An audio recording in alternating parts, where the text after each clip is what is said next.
మన Chiranjeevi vascular and multi speciality hospital దేశంలోనే best vascular and endovascular facilities and all multi speciality care.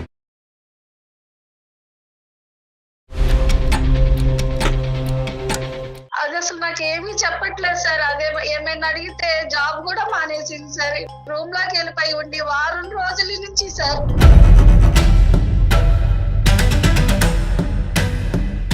పెళ్లి విషయమే sir, పెళ్లి ఒకటే సార్. మాకు చుట్టాలు పక్కాలు కూడా ఎవరు లేరు సార్. మాకు మంచి చెడు చెప్పే వాళ్ళు కూడా ఎవరు లేరు సార్.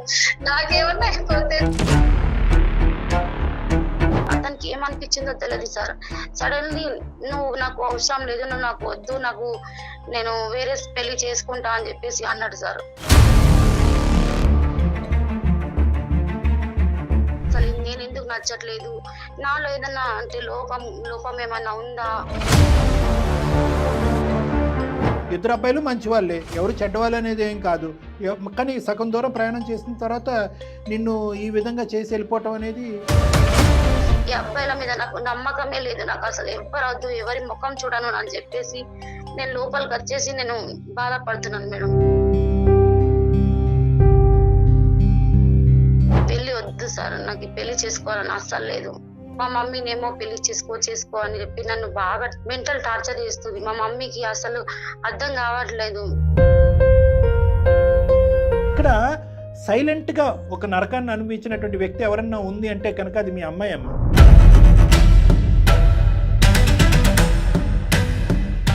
ఆ అమ్మాయి ఇదివరకు జరిగినటువంటి తండ్రికి సంబంధించిన జ్ఞాపకాల్లో తేరుకోలేదు, ప్రేమించిన వాడు నట్టేట్టు ముంచినటువంటి జ్ఞాపకాల్లో తేరుకోలేదు.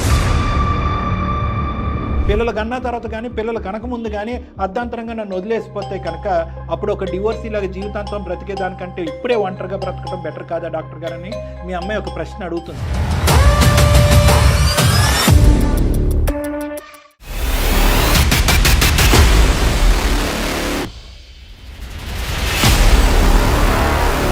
అందమైన జీవితం కార్యక్రమానికి స్వాగతం.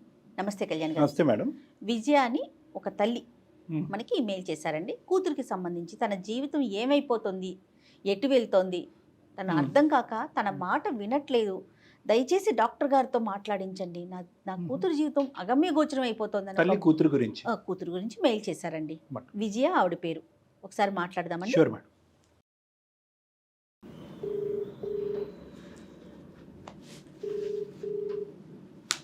హలో, నమస్తే అండి. విజయ్ గారా మాట్లాడేది?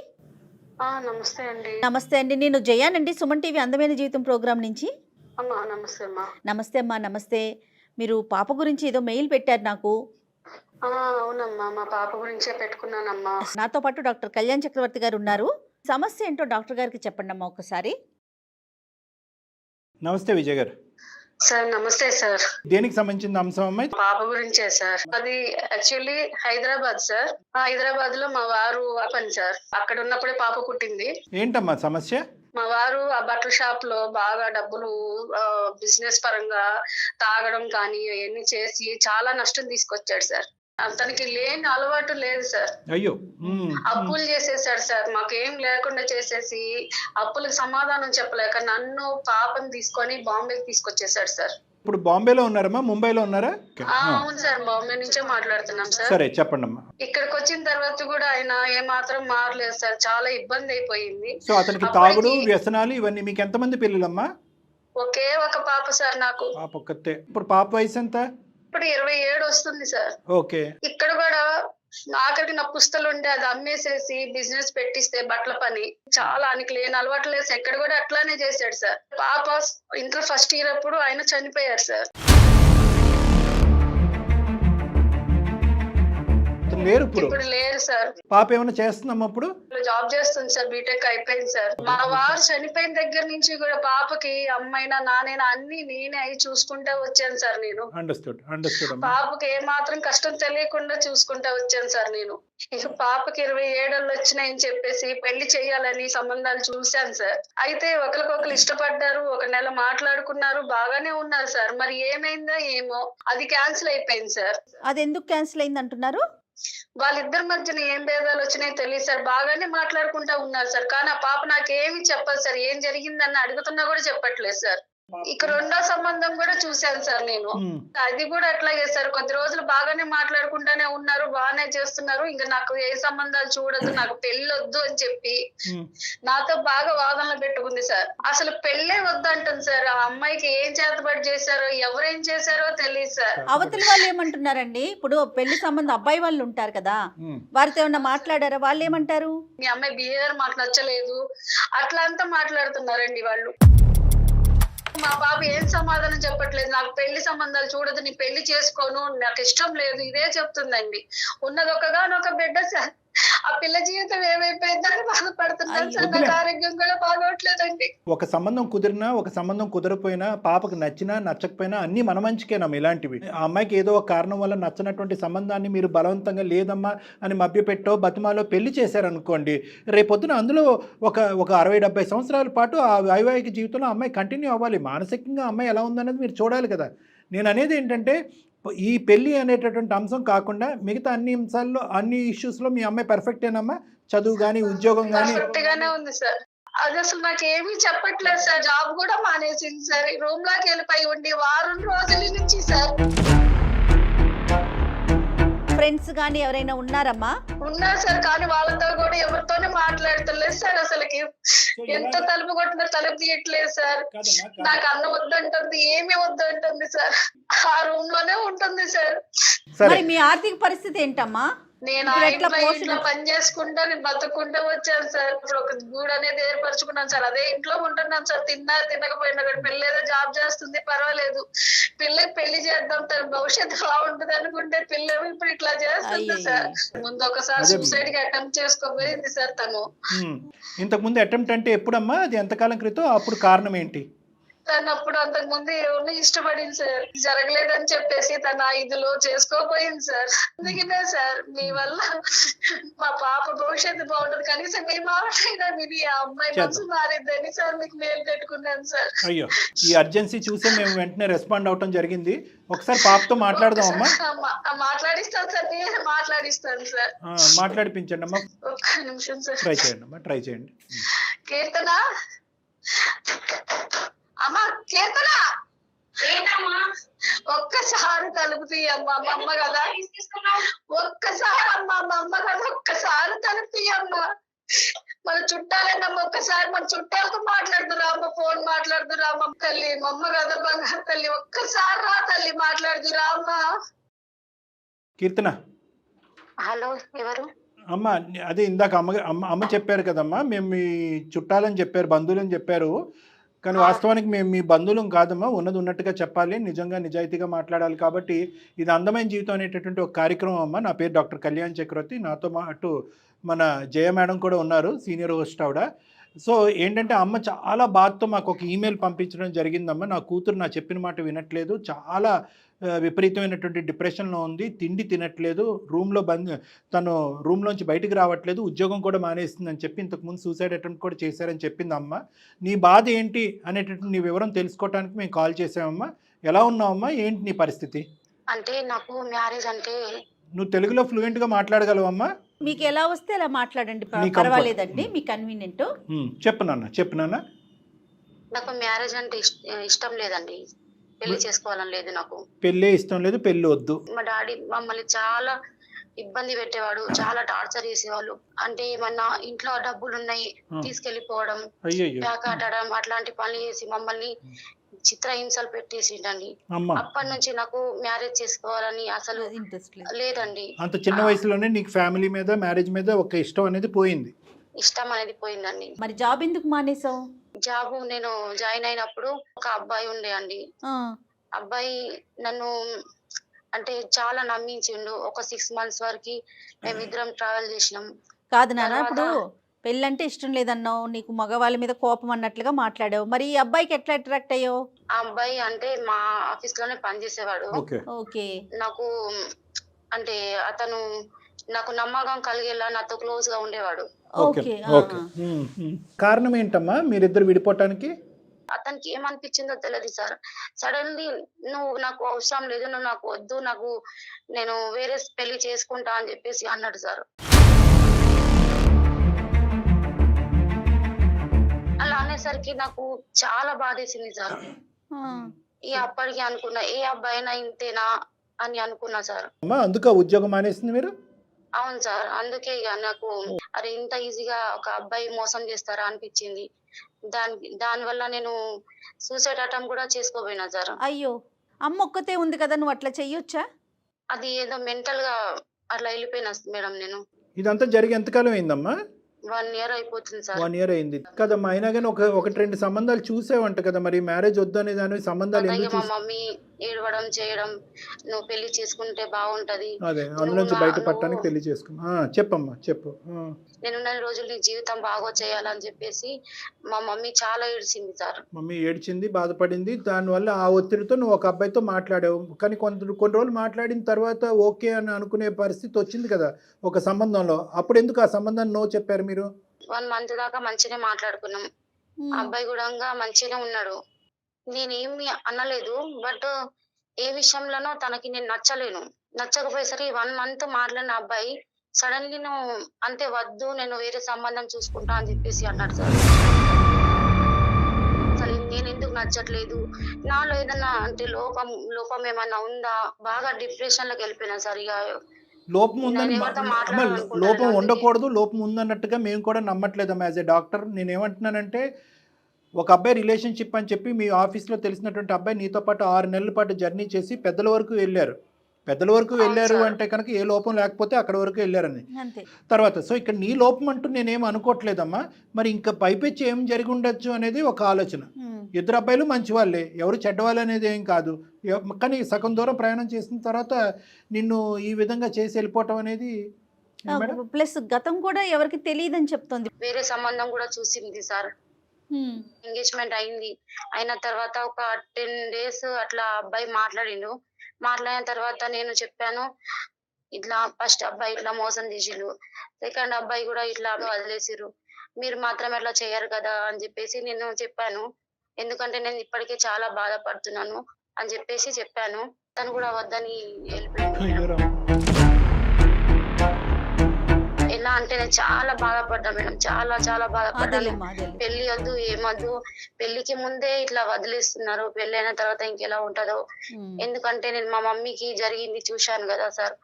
అందుకే అప్పటి నుంచి నాకు బాగా ఇట్లా అంటే డిప్రెషన్ లోకి వెళ్ళిపోయినాయి. ఈ పెళ్లి వద్దు, ఈ అబ్బాయిల మీద నాకు నమ్మకమే లేదు, నాకు అసలు ఎవ్వరు వద్దు, ఎవరి ముఖం చూడను అని చెప్పేసి నేను లోపలికి వచ్చేసి నేను బాధపడుతున్నాను మేడం.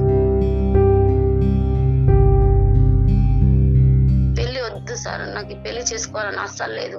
మా మమ్మీనేమో పెళ్లి చేసుకో అని చెప్పి నన్ను బాగా మెంటల్ టార్చర్ చేస్తుంది. మా మమ్మీకి అసలు అర్థం కావట్లేదు. నాకు బాధగానే ఉందమ్మా. అంటే ఏంటంటే పెళ్లి అనేటటువంటి టాపిక్తో ఉద్యోగం పోయింది, నువ్వు మానసికంగా ఏంటంటే కంప్లీట్గా ఒక డిప్రెషన్లోకి వెళ్ళిపోయి ఒక రూమ్లోకి వెళ్ళిపోయి ఇప్పటి వరకు లేనటువంటి తల్లి కూతుర్ల మధ్యన ఉండే భేదాభిప్రాయాలు అన్నీ అమ్మకు నువ్వు నీకు అమ్మ అంటే ఒక పెళ్లి గురించి నిజంగా ఈ విధంగా ముందుకెళ్ళాలా అనేది నాకు అర్థం కావట్లేదు నిజంగానే. అంటే అమ్మ ఒకటి కొన్ని సంఘటనల నిమిత్తం పెళ్ళి అనేటటువంటిది ఇది కాదు. ఇంకొక 2 అబ్బాయిలు ఒక 2 సంబంధాలు వచ్చి ఆ 2 సంబంధాలతో నువ్వు మాట్లాడే వాళ్ళు అకారణంగా దూరం అయిపోయినా కూడా పెళ్ళి అనేటటువంటి బంధం వద్దు, పెళ్లి చేసుకుంటే కనుక మగవాళ్ళందరూ ఇలాగే ఉంటారు, అర్ధాంతరంగా జీవితంలో మధ్యలో నట్టేట్టు ముంచేసి వెళ్ళిపోతారు, మా నాన్నలాగే ప్రవర్తిస్తారు, మా నాన్నలాగే అలవాట్లు ఉంటాయి అనే కాన్సెప్ట్ అనేటటువంటిది నీకున్న చిన్న ప్రపంచంలో చాలా పెద్ద కాన్సెప్ట్ అమ్మ. నువ్వు అంత దూరం ఆలోచించవలసినటువంటి అవసరం లేదు. కానీ ఇక్కడున్న పరిస్థితుల్లో వాస్తవానికి నీకంటే నేను అమ్మకి కౌన్సిలింగ్ ఇవ్వాలి అని అనుకుంటున్నా. మమ్మీకి నీ మనసులో ఏ బాధ ఉందనేది అమ్మకు అర్థమయ్యేటటువంటి విధంగా అమ్మకి చెప్పాలి. ఎందుకంటే అమ్మ ఒక్కటే నాన్న యొక్క బాధను అనుభవించలేదు, నువ్వు కూడా అనుభవించావు. దానివల్ల నీకు మ్యారేజ్ మీద ఎటువంటి ఒక దురాభిప్రాయం మేడం, ఒక దురాభిప్రాయం పడింది. మగవాళ్ళ మీద ఎటువంటి దురాభిప్రాయం పడింది. అక్కడ నాన్నని చూసావు, ఇక్కడ 3 మగాళ్ళని చూసావు. అందరు మగాళ్ళు ఇలాగే ఉంటారు, అర్ధాంతరంగా ఇలా మధ్యలో నడిబజార్లో వదిలేసి పోతారు అనేటువంటి నీ కాన్సెప్ట్ని మార్చవలసినటువంటి సమయం సందర్భం వస్తుందమ్మా. కానీ ఇప్పుడు కాదు. ఇద్దరికి కూడా కౌన్సిలింగ్ కావాలి. కానీ ఫస్ట్ అమ్మకు కొన్ని నేను వివరాలు చెప్పాలి అనుకుంటున్నాను. అమ్మ పక్కనుంటే ఒకసారి ఫోన్ ఇయ్యమ్మ. అమ్మ పాపను కూడా పక్కన పెట్టుకోండి అమ్మ, ఇద్దరు వినండి నా మాట, నేను చెప్పేది ఒక్కసారి. ఇప్పటి వరకు పాప చెప్పినటువంటి అంశాలు మీకు అర్థమైనాయా? అంటే పెళ్ళి అనే సబ్జెక్ట్ తీసేసి మీ కూతురు ఒక మనిషి 27 సంవత్సరాలు వయసు ఉన్నటువంటి ఒక ఆడపిల్ల అనుభవించేటటువంటి ఒక బాధని మనసు విప్పి ఒక్కసారి ఆలోచించండి అమ్మా మీరు, విజయ గారు. సార్ నేను ఇక్కడ చెప్పేది ఏంటంటే పెళ్ళి అనే కాన్సెప్ట్ కాసేపు తీసి పక్కన పెడదాం. మీరు ఎంత నరకాన్ని అనుభవించారో, ఎంత మానసికపరమైన క్షోభను అనుభవించారో దానికి సమపాలల్లో మీ అమ్మాయి కూడా అనుభవించింది. ఎటొచ్చి మీరు బయట ప్రపంచానికి చెప్పుకున్నారు, అరే ఒక భారీగా మీరు ఇంత అనుభవిస్తున్నారు అని చెప్పి మీరు ఒకటి బయట ప్రపంచానికి చెప్పుకున్నారు, మీ బాధని నలుగురికి ఏదైనా చెప్పుకుని చూపెట్టారేమో. కానీ ఇక్కడ సైలెంట్గా ఒక నరకాన్ని అనుభవించినటువంటి వ్యక్తి ఎవరన్నా ఉంది అంటే కనుక అది మీ అమ్మాయి అమ్మ. కేవలం తండ్రి అనేటటువంటి వ్యక్తి ఇలా ఉంటాడు అనేదే కాకుండా ఫ్యూచర్లో నేను మ్యారేజ్ చేసుకుంటే భర్త అనేవాడు కూడా ఇలాగే ఉంటాడనే కాన్సెప్ట్, ఆ బీజం ఈ అమ్మాయికి అప్పుడే పడిపోయింది. ఇది మీరు దయచేసి మీరు అర్థం చేసుకోవాలి పెద్ద మనసుతో. ఓకే, ఇది నెంబర్ 1. నెంబర్ 2 ఏమైంది అంటే ప్రేమించినటువంటి వ్యక్తి ఒకలాగే ప్రవర్తించాడు.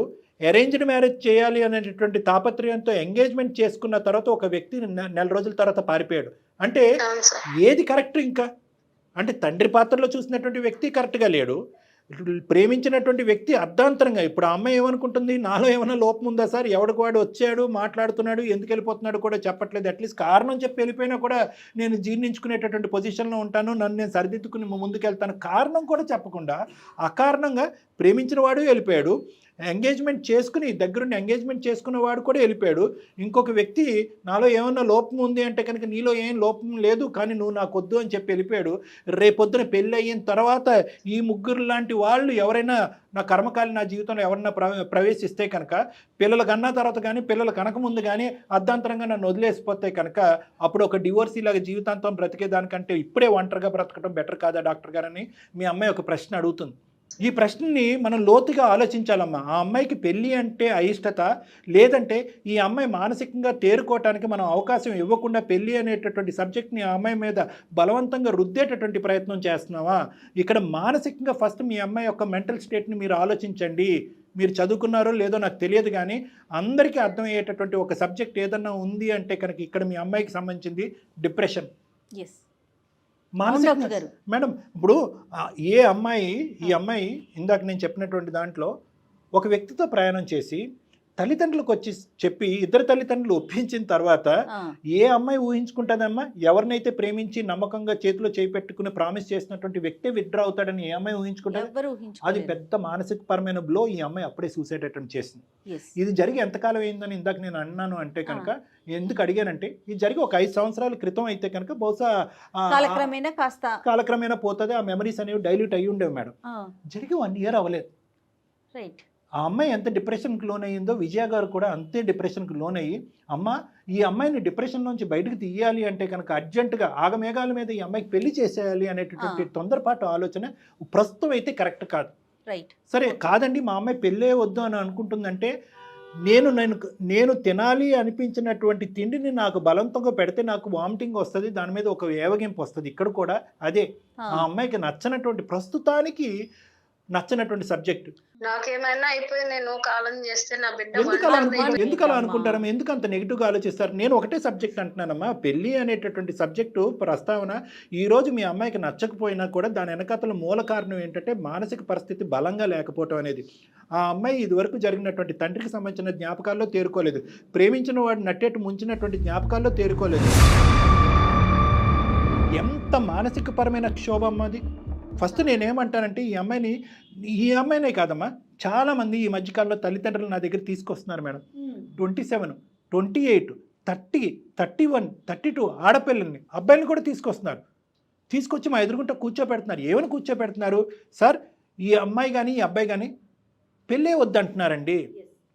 ఎందుకు వద్దంటున్నారు మాకు అర్థం కావట్లేదు. వీళ్ళు బ్యాక్గ్రౌండ్లో ఏదన్నా మాకు తెలియనటువంటి స్టోరీ నడిపిస్తున్నారేమో, అది మీరు కనుక్కోండి డాక్టర్ గారు. కి సంబంధించినటువంటి అంశాల్లో కూడా వీళ్ళకి ఏమైనా లోపాలు ఉన్నాయేమో ఇవి మాకు తెలియకుండా. అంటే మీ తల్లిదండ్రులుగా ఒక్కసారి కూర్చుని పెళ్ళి అనేటటువంటి సబ్జెక్ట్కి మానసిక పరమైనటువంటి పరిస్థితికి మానసిక పరమైనటువంటి రెడీనెస్ అంటూ ఉంటాం, మెంటల్ రెడీనెస్ అంటాం. ఎందుకంటే మీ తర్వాత అతి పెద్ద వ్యక్తి ఎవరన్నా ఉన్నారంటే బహుశా మీతో చేసినటువంటి ప్రయాణం కంటే ఒక బయట ఉండేటటువంటి ఒక వ్యక్తితో జీవితాంతం ప్రయాణం చేయాలి అనే కాన్సెప్ట్ గురించి ఈ రోజుల్లో అబ్బాయిలు అమ్మాయిలు చాలా లోతుగా ఆలోచిస్తున్నారనేది తల్లిదండ్రులు అందరూ ఆలోచించాలి. ఏదో ఈ వయసు వస్తే కనుక ఒక తంతు అయిపోతుంది కాబట్టి అనుకోవటం కంటే వాళ్ళకి కూడా దానికి సంబంధించినటువంటి నిర్ణయం తీసుకునే దాంట్లో ఒక అవకాశం, ఒక ఆలోచన, ఒక ఆపర్చునిటీ ఇవ్వండి. దానికి మెంటల్ ప్రిపేర్డ్నెస్ అంటూ ఉంటారు. ఇప్పుడు ఇక్కడ పెద్ద సబ్జెక్ట్ ఏంటంటే పెళ్లి మీద మీ అమ్మాయికి అయిష్టత ఏం కాదమ్మా. ప్రతి టర్నింగ్లోని ఆ అమ్మాయికి ఒక నెగిటివిటీ వచ్చింది కాబట్టి దానికి ఒక ఏవగింపు వచ్చేసింది. 2 సబ్జెక్టుల మీద ఏవగింపు వచ్చింది. ఒకటి పెళ్ళి, రెండోది మగవాళ్ళ మీద. ఇప్పుడు మీరు బలవంతంగా ఇదే పీరియడ్లో ఇంకోటి తీసుకొచ్చేసి ఒక్కొక్క దాని మీద ఒక ఫెయిలియర్ మీద ఒక ఫెయిలియర్ ఇలా రిపీటెడ్ చూశారనుకోండి, అదిగోండి 3 కాదు 5 కాదు 10 మంది అబ్బాయిలు అందరూ ఇలాగే ప్రవర్తించారని చెప్పి ఇంకా ఏవగింపుకి వచ్చేసి ఇంకా అమ్మాయి దండం పెట్టేసి విత్డ్రా అయిపోతుంది. సో మీరు ఇక్కడ అర్థం చేసుకోవాల్సింది ఏంటంటే మీకు నేను ఇచ్చేటటువంటి కౌన్సిలింగ్ ఏంటంటే దయచేసి పాజ్ కాసేపు ఆగండి, ఆలోచించండి, తొందరపడద్దు, ఆదరపడద్దు, కంగారు పడద్దు. పెళ్ళి అనేటటువంటిది సబ్జెక్ట్ ఇమీడియట్గా నెక్స్ట్ 6 మంత్స్లో ఏదో తీసుకొచ్చి చేసేటువంటి కనుక అది పెళ్ళి ఒకటే కాదు, పెళ్ళితో పాటు ఒక కంటిన్యూడ్ రిలేషన్షిప్, ఒక జీవితాన్ని కూడా నిలబెట్టవలసిన బాధ్యత మీద ఉంటుంది. ఇదే డిప్రెషన్, ఇదే యాంగ్జైటీతో చాలామంది బలవంతంగా పెళ్లి చేసినటువంటి ఆడపిల్లలు, అబ్బాయిలు 6 నెలలు నిండపుందే గుడ్ బై చెప్పి విత్డ్రా అయిపోయారు. ఎందుకు అంటే కనుక పెళ్లి తర్వాత చాలా ఉంటాయి, భార్యాభర్తల సంబంధం ఉంటుంది, ఈ అమ్మాయి వెళ్ళి ఆ కుటుంబంలో కలవలసినటువంటి అవసరం ఉంటుంది, అక్కడ ఛాలెంజెస్ ఫేస్ చేయవలసినటువంటి అవసరం ఉంటుంది. ఇప్పుడున్నటువంటి మీ కీర్తన యొక్క మానసిక పరిస్థితిలో అస్సలు ఆ జర్నీ చేయగలదనే నమ్మకం నాకైతే లేదమ్మా, ప్రస్తుతానికైతే లేదు. ఫస్ట్ మీరేంటంటే ఆ అమ్మాయి మనసులో ఉన్న భావాన్ని పక్కన కూర్చొని అర్థం చేసుకోండి. మీరు ఉదయం లేచిన దగ్గర నుంచి సాయంత్రం వరకు పెళ్ళి సంబంధం, ఆ అమ్మాయి పరిస్థితి ఏంటి, ఆ అమ్మాయి ఏం చెప్పాలి అని అనుకుంటుంది, ఆ అమ్మాయి బాధ ఏంటి, ఒక తల్లిగా మీరు ఆ అమ్మాయి గోడు వినండి.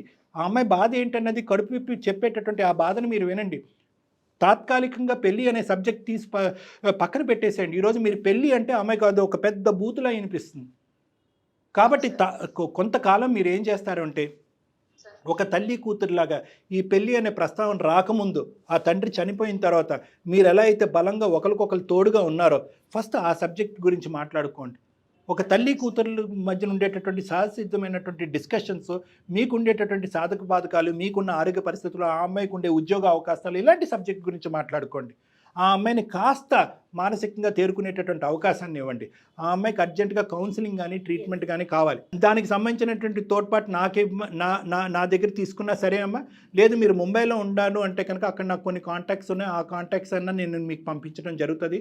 ఆ అమ్మాయిని కౌన్సిలింగ్కి తీసుకెళ్ళండి, ఆ డిప్రెషన్ పరమైన కౌన్సిలింగ్ తీసుకెళ్ళండి ఇమీడియట్గా. ఎందుకంటే మళ్ళీ మనం అనుకోవటానికి లేదమ్మా, ఒక్కసారి సూసైడ్ అటెంప్ట్ చేసినటువంటి వాళ్ళు మనం ఎంత కౌన్సిలింగ్ చేసినా కూడా ఇంకొక తప్పుడు ఆలోచనతో మళ్ళీ ఆ డైరెక్షన్లో వెళ్ళటానికి చాలా అవకాశాలు ఉంటాయి. ఒక సూసైడ్ అటెంప్ట్కి, ఇది చాలా ప్రేక్షకులు అందరికీ చెప్తున్నాను, సూసైడ్ అటెంప్ట్కి ఏంటి సార్ పెద్ద రిస్క్ ఫ్యాక్టర్ అని చాలామంది అడుగుతూ ఉంటారు. ఏంటి సార్ ఏం చూస్తే కనుక ఒక వ్యక్తి సూసైడ్ చేసుకుంటారని మనం చెప్తే కనుక, ఒకటి సూసైడ్ చేసుకుంటాననే వార్నింగ్, రెండోది ఇంతకుముందు సూసైడ్ అటెంప్ట్ చేసుకోవటం.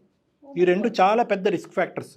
మనం అనుకుంటాం ఒకసారి సూసైడ్ అటెంప్ట్ చేసుకున్నారు, వీళ్ళకి బుద్ధి వచ్చింది, మనం బాగా చెప్పాము, ఇది చేసాం, బాధపడ్డాం, అమ్మ నీ మీద ఒట్టు, నాన్న మీద ఒట్టు, నేను ఇంకెప్పుడు చేయను సూసైడ్ అటెంప్ట్ అని అనుకుంటాం. కానీ ఒక్కసారి వాళ్ళు ఆ బాధలో తేరుకోవటానికి అదొక మార్గంగా ఎంచుకున్నప్పుడు నెక్స్ట్ టైం మళ్ళీ ఆ బాధ వచ్చినప్పుడు అదే మార్గం ఆ సబ్కాన్షియస్ మైండ్ వాళ్ళకి గుర్తు చేస్తూ ఉంటుంది. ఇదిగో మళ్ళీ నీ రోడ్ ఎండ్ అయింది, అప్పుడు ఒకసారి ఎండ్ అయింది, నువ్వు ఆ నిర్ణయం తీసుకున్నావు, సక్సెస్ అవ్వలేదు, మళ్ళీ నీ రోడ్ ఎండ్ అయింది, ఈసారి కూడా ఇదే నిర్ణయం చేసుకో అని చెప్పి ఆ సబ్కాన్షియస్ మైండ్ చెప్తూ ఉంటుంది. కాబట్టి ఈ అమ్మాయి ఆల్రెడీ ఒక పెద్ద అటెంప్ట్ చేసింది కాబట్టి మళ్ళీ ఇంకొకటి అలాంటి అంశం పునరావృతం అవ్వకూడదంటే ఇమీడియట్గా psychological counselling, psychological treatment for depression is important.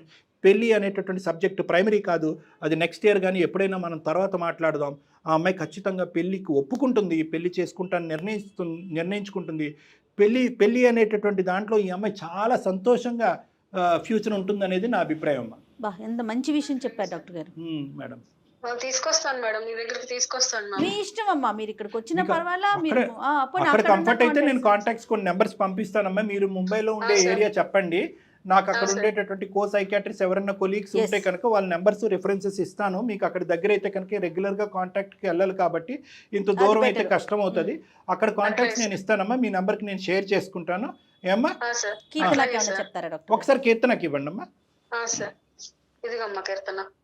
అమ్మకి చెప్పిందంతా నువ్వు విన్నావని నేను అనుకుంటున్నాను. పెళ్ళి అనేటటువంటి దాని గురించి యునానిమస్గా ఒక కార్పెట్గా డిలీట్ చేయవలసినటువంటి అవసరం లేదు. తాత్కాలికంగా దాన్ని సస్పెండ్ చేస్తుంది. అమ్మ కూడా ఆ సబ్జెక్ట్ నీతో మాట్లాడదు. ఫస్ట్ మోస్ట్ ఇంపార్టెంట్ ఏంటంటే నీ మెంటల్ స్టేట్, రెండోది నీ కెరియర్. Yes. ఈ రెండు చాలా ఇంపార్టెంట్. మ్యారేజ్ ఒకటే చెప్తున్నాను, పెళ్లి ముఖ్యమా ప్రాణం ముఖ్యమా? నువ్వు ప్రాణాలు తీసుకోవటానికే ముందుకెళ్ళిపోతున్నావు. అదే మా ఉద్దేశంలో ఏంటంటే అమ్మ, నీ ప్రాణాలు నీ భవిష్యత్తు మోస్ట్ ఇంపార్టెంట్, నాకైనా మీ అమ్మగారికైనా ఎవరికైనా. అమ్మ ఏంటంటే కనుక, అరే నాన్నతో నేను అనిపించాను, నా ఆయుష్ ఎంత ఉంటుందో తెలియదు కాబట్టి నిన్ను ఒక ఇంటిదాన్ని చేసి నేను ఏదైపోయినా పర్లేదు అనే కాన్సెప్ట్లో అమ్మ ఒక డిప్రెషన్లోకి వెళ్ళిపోయింది. కాబట్టి అమ్మకు కొన్ని వెడమర్చి కొన్ని అంశాలు, చాలా ముఖ్యమైన అంశాలు చెప్పాం. పెళ్ళి అనే సబ్జెక్ట్ గురించి అమ్మ మాట్లాడదు, కానీ నువ్వు ఇప్పుడున్నటువంటి మెంటల్ స్టేట్ని తక్షణ కర్తవ్యంగా ఇమీడియట్గా యుద్ధ ప్రాతిపదికను కరెక్ట్ చేయవలసినటువంటి అవసరం ఉంది. కాబట్టి నువ్వు ఒక్కసారి కౌన్సిలింగ్ కానీ ట్రీట్మెంట్ కానీ వెళ్ళాలమ్మా. సరే సార్. ఓకే, నేనైనా రెడీయే, లేదంటే అక్కడ లోకల్గా ఉండే కొన్ని రెఫరెన్సెస్ ఇస్తాను మీకు. ఆల్మోస్ట్ అక్కడ ముంబైలో దగ్గర మీరు 15-17 సంవత్సరాలు బట్టి ఉన్నారు కాబట్టి మీకు ఆ నేటివ్ వాతావరణం కానీ ఆ లాంగ్వేజ్ అలవాటు అయి ఉంటుంది కాబట్టి అక్కడ లోకల్ రెఫరెన్సెస్ నేను ఇస్తాను. అక్కడికి వెళ్ళి కౌన్సిలింగ్ తీసుకుని ఇమీడియట్గా పోగొట్టుకున్నటువంటి ఉద్యోగం మళ్ళీ సంపాదించుకోవటం కానీ ఇంకో చోటకి వెళ్ళి ఈ విధంగా ప్రయత్నం చేయవలసిందిగా నా విజ్ఞప్తి అమ్మ. తిను శుభ్రంగా, వాటర్ తీసుకో, ఫుడ్ తిను, అమ్మతో పాటే ఉండు. సూసైడ్ కదా ముందు ఆవిడకి సపోర్ట్ చేసుకో, మరి ఇద్దరు ఒకరికొకరు సపోర్ట్. సూసైడ్ అనేటటువంటి ఆలోచన నీ జీవిత కాలంలో ఎప్పుడూ రాకూడదమ్మా, please. That is my request. Okay తల్లి. Okay sir. రైట్ అమ్మా. Thank you sir. రైట్ అమ్మా. నమస్తే అమ్మా. చాలా థాంక్యూ. నమస్తే అమ్మా. నమస్తే సార్. ఎంత చక్కని విషయం చెప్పారంటే డాక్టర్ గారు. ఎందుకంటే సూసైడ్ టెండెన్సీ వచ్చిన తర్వాత ఒకసారి అటెంప్ట్ చేయగానే సహజంగా అట్లాగే అనుకుంటామండి, అమ్మయ్య అయిపోయింది ఇంక వీళ్ళు మనం బయటకు తీసుకొచ్చేస్తామని, మళ్ళీ వెళ్తారనే థాట్ ఉండదు. బట్ మీరు మెడికల్ ఫీల్డ్ కాబట్టి చాలా క్లియర్గా చెప్పారండి.